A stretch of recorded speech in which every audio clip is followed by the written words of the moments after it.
नाजरीन अस्सलाम वालेकुम वरहमतुल्लाहि वबरकातुहू। मैं जे.आर. कादरी और आप देख रहे हैं जे.आर. कादरी चैनल। आज के इस वीडियो में बताने वाला हूं रमजानुल मुबारक की रातों में अपनी बीवी से हम बिस्तरी करना यानी ख्वाहिश पूरी करना जायज है या नहीं। तो बने रहिए हमारे चैनल पर इस वीडियो के साथ आखिर तक। और अगर आप हमारे चैनल पर नए हैं तो गुजारिश करता हूं कि लाल का आइकन दबाकर हमारे चैनल को जरूर सब्सक्राइब करें। शुक्रिया। नाजरीन, रमजानुल मुबारक की रातों में बीवी से हम बिस्तरी करने के ताल्लुक से मुफस्सिरीन की तफासिर और आयत कुरान करीम का मुताला करने से पता चलता है, जैसा कि साहिब खजाइनुल इरफान मुफस्सिर कुरान अल्लामा नईमुद्दीन अलैहि रहमत व रिजवान पारा नंबर 2 आयत नंबर 187 की शान नजुल तहरीर फरमाते हैं कि शुरू में यानी जब रमजानुल मुबारक के रोजे इस उम्मत पर फर्ज किया गया,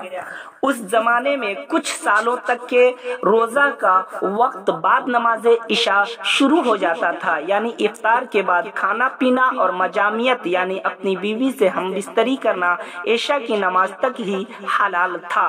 बाद नमाज इशा यह सब चीजें रात में भी हराम हो जाती थीं और पिछले अंबिया अलैहिस्सलाम की यही शरीयत रही है। मगर कुछ सहाबे कराम अलैहि रहमत व रिजवान से रमजानुल मुबारक की रातों में बाद नमाज इशा मुबाशरत वकू में आई, यानी हम बिस्तरी कर बैठे।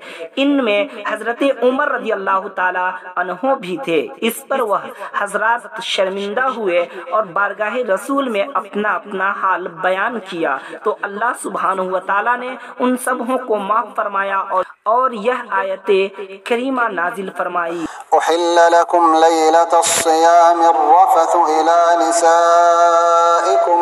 रोजा की हालत में अपनी औरतों के पास जाना तुम्हारे लिए हलाल हुआ। फिर हमेशा के लिए उम्मत पर मगरिब से सुबह सादिक तक खाना पीना और मजामियत करना हलाल कर दिया गया। खुलासा कलाम ये है कि रमजान की रातों में हम बिस्तरी करना हलाल है, न कि हराम। फ़कत अस्सलाम वालेकुम व रहमतुल्लाहि व बरकातुहू।